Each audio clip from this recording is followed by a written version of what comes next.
சுகபிரம்ம மகரிஷியை வணங்கினால் வேண்டியது கிடைக்கும் என்று நாம் பல இடங்களில் கேள்விப்பட்டிருப்போம். ஆனால் சுகரை உண்மையாக பின்பற்ற நினைக்கும் ஒருவர் அவரிடம் என்ன கேட்பார்? பணம் வேண்டுமா? பதவி வேண்டுமா? புகழ் வேண்டுமா? நமக்கு பிடித்தபடி வாழ்க்கை அமைய வேண்டும் என்று ஆசையா? இல்லை. சுகபிரம்ம மகரிஷியின் வாழ்க்கையை புரிந்து கொண்டால் அவரிடம் கேட்க வேண்டியதே வேறு. உலகத்தில் இருந்தாலும் உலக பற்றில்லாமல் வாழ்ந்தவர்தான் சுகபிரம்ம மகரிஷி. ஆசைகள் வந்தாலும் அவற்றின் பின்னால் ஓடாமல் இருந்தவர். உடல் மீது பற்றில்லை, பொருள் மீது பற்றில்லை, புகழ் மீதும் பற்றில்லை. தன்னை அறிந்த ஞானியாக வாழ்ந்தவர்.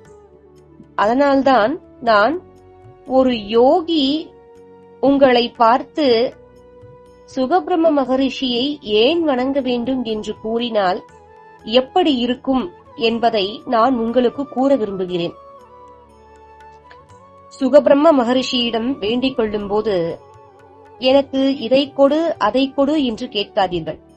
அதற்கு பதிலாக, சுகபிரம்ம மகரிஷியே, என் ஆசைகளை குறைக்கும் ஞானத்தை கொடு, என் மனதை அமைதியாக்கு, என்னை நான் அறிந்து கொள்ளும் தெளிவை கொடு, உலகத்தில் வாழ்ந்தாலும் உலகப்பற்றில் சிக்காமல் வாழும் பக்குவத்தை கொடு என்று வேண்டுங்கள்.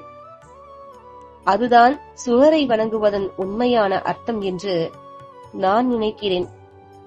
இந்த அழகான சுகபிரம்ம மகரிஷியின் திருவுருவம் அந்த ஞான தோற்றத்தை நம் கண்முன்னே கொண்டு வருகிறது.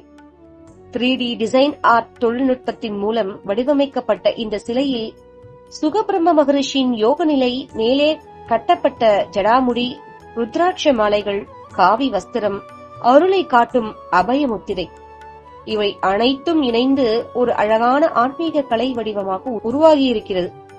கீழே இருக்கும் தாமரை வடிவ அடித்தளமும் சிலைக்கு ஒரு அழகான நிறைவை கொடுக்கிறதல்லவா?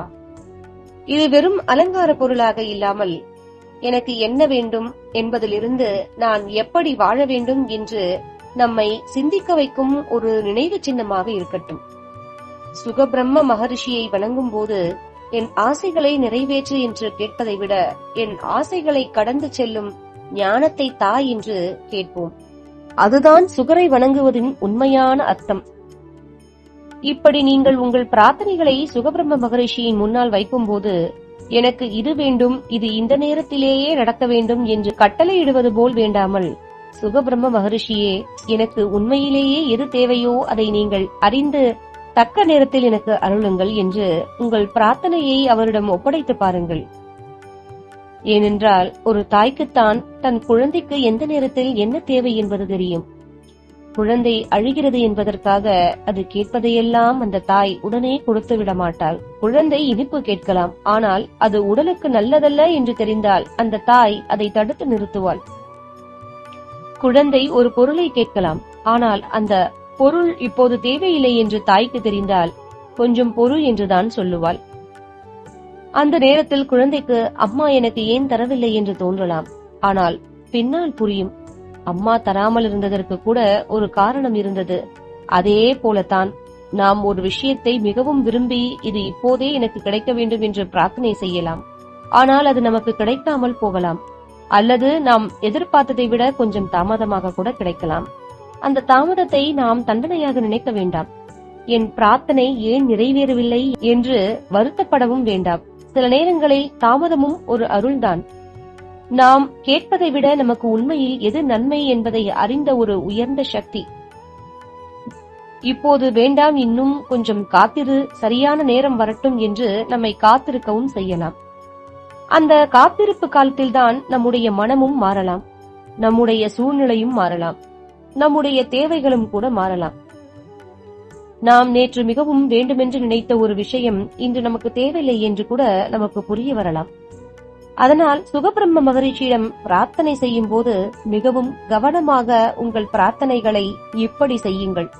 நான் கேட்டதை எனக்கு கொடு என்பதற்கு பதிலாக, எனக்கு எது நல்லதோ அதை தேர்ந்தெடுக்கும் ஞானத்தை எனக்கு கொடு, அதை பெற வேண்டிய நேரம் எப்போது என்பதை ஏற்றுக்கொள்ளும் பொறுமையை எனக்கு கொடு, கிடைக்காத நேரத்திலும் நம்பிக்கையை இழக்காத மனதை எனக்கு கொடு என்று வேண்டி பாருங்கள். அப்படி ஒரு மனப்பக்குவம் வந்துவிட்டால் கிடைத்தாலும் நன்றி, கிடைக்கவில்லை என்றாலும் நம்பிக்கை, தாமதமானாலும் பொறுமை, ஏனென்றால் எனக்கு தேவையானது எது, எந்த நேரத்தில் எனக்கு கொடுக்க வேண்டும் என்பதை நம்மை விட உயர்ந்த சக்தி அறிந்திருக்கிறது என்ற நம்பிக்கை நமக்குள் வந்துவிடும். அந்த நம்பிக்கையை தான் சுகபிரம்ம மகரிஷி நமக்குள் வளர்க்கிறார். நாம் கேட்பதையெல்லாம் உடனே கொடுப்பது மட்டும் அருள் அல்ல. நமக்கு எது உண்மையான நன்மை என்பதை புரிந்து கொள்ளும் ஞானத்தை தருவதும் அதுதானே. அந்த ஞானத்தோடும் அந்த பொறுமையோடும் அந்த நம்பிக்கையோடும் சுகபிரம்ம மகரிஷியை வணங்குவோம்.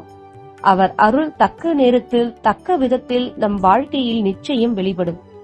இந்த சுகபிரம்ம மகரிஷியின் திருவுருவத்தை உங்கள் இல்லத்தில் வைத்து வணங்க வேண்டும் என்று நீங்கள் விரும்பினால், இந்த அழகான சுகபிரம்ம மகரிஷி 3D டிசைன் ஆர்ட் சிலையை வாங்க விரும்புபவர்கள் எங்களை தொடர்பு கொள்ளலாம். உங்களால் சிலை வாங்க முடிந்தால் வாங்குங்கள், வாங்க முடியவில்லை என்றாலும் பரவாயில்லை. அதற்காக நீங்கள் சுகபிரம்ம மகரிஷியின் அருளை பெற முடியாது என்று நினைக்க வேண்டாம். சிலை என்பது நம் மனதை ஒருமுகப்படுத்த உதவும் ஒரு திருவுருவம் மட்டுமே. மனதால் அவரை நினைத்து, சுக மகரிஷியே, எனக்கு எது நல்லதோ, எப்போது எது தேவையோ அதை நீங்கள் அறிந்து அருளுங்கள் என்று ஒரு நிமிடம் உண்மையான நம்பிக்கையோடு வேண்டி பாருங்கள். அவர் கேட்பதை மட்டும் கொடுக்கும் தெய்வம் அல்ல, நமக்கு உண்மையில் எது தேவை என்பதையும் அறிந்து அருளும் ஞான தெய்வம். அதனால் சிலையை வாங்க முடிந்தவர்கள் வாங்கி அவருடைய திருவுருவத்தை இல்லத்தில் வைத்து வணங்குங்கள். வாங்க முடியாதவர்கள் எங்கிருந்தாலும் மனதார சுகபிரம்ம மகரிஷியை நினைத்து வணங்குங்கள். உண்மையான பக்திக்கு பெரிய செலவும் தேவையில்லை, பெரிய சடங்குகளும் தேவையில்லை. உண்மையான மனமும் நம்பிக்கையும் இருந்தால் போதும். சுகபிரம்ம மகரிஷி நம் மனதில் இருக்கும் வேண்டுதல்களை அறிந்து நமக்கு தேவையானதை தக்க நேரத்தில் அருளட்டும்.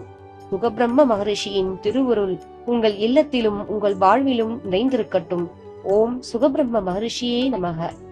சுகபிரம்ம மகரிஷி சிலைக்கு ஆர்டர் செய்ய விரும்புபவர்கள் கீழே கொடுக்கப்பட்டுள்ள இந்த எண்ணில் எங்களை தொடர்பு கொள்ளலாம். ஓம் ஸ்ரீ சுகதேவாய நமக. ஓம் ஸ்ரீ மகா பெரியவா போற்றி.